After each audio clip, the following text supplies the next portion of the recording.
Lui, c'est Felipe, un ancien chef des FARC. Elle, c'est une militante pour la paix, à la tête d'une importante ONG. Pour l'un et pour l'autre, une mission. Aider les guerrieros en prison.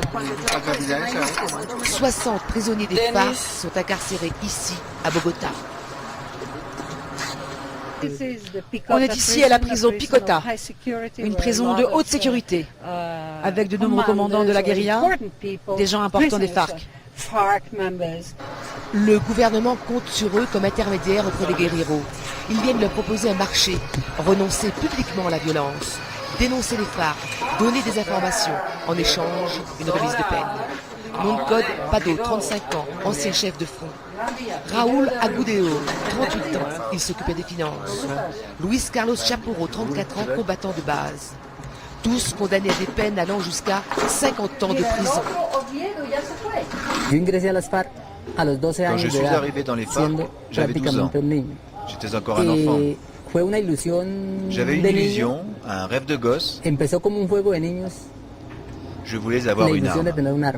La guérilla se fichait pas mal d'arriver dans une ville, d'assassiner tout le monde, y compris les policiers, en faisant exploser des bouteilles de gaz. Et on savait bien qu'on tuait nos frères colombiens.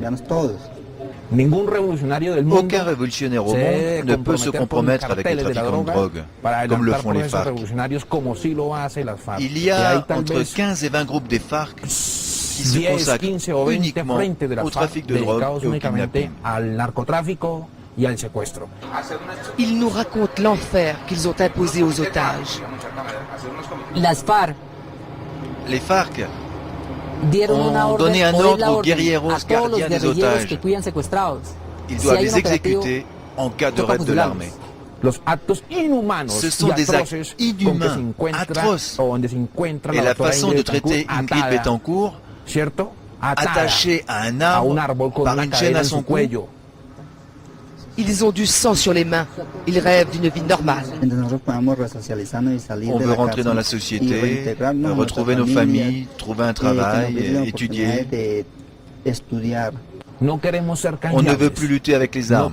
On ne veut pas être échangé contre des otages et rendu à la guérilla. Parfois, quand je regarde mes enfants, j'ai vraiment honte. Sont-ils des exceptions parmi les 2000 guerrieros en prison? Il semble que non. Le gouvernement va les utiliser pour démoraliser les FARC. Nombreux revers pour la guérilla depuis 1 an et demi. Des milliers d'hommes tués au combat. Des centaines de déserteurs. Résultat, une attitude de repli, une ligne dure et très peu d'espoir pour Ingrid Betancourt.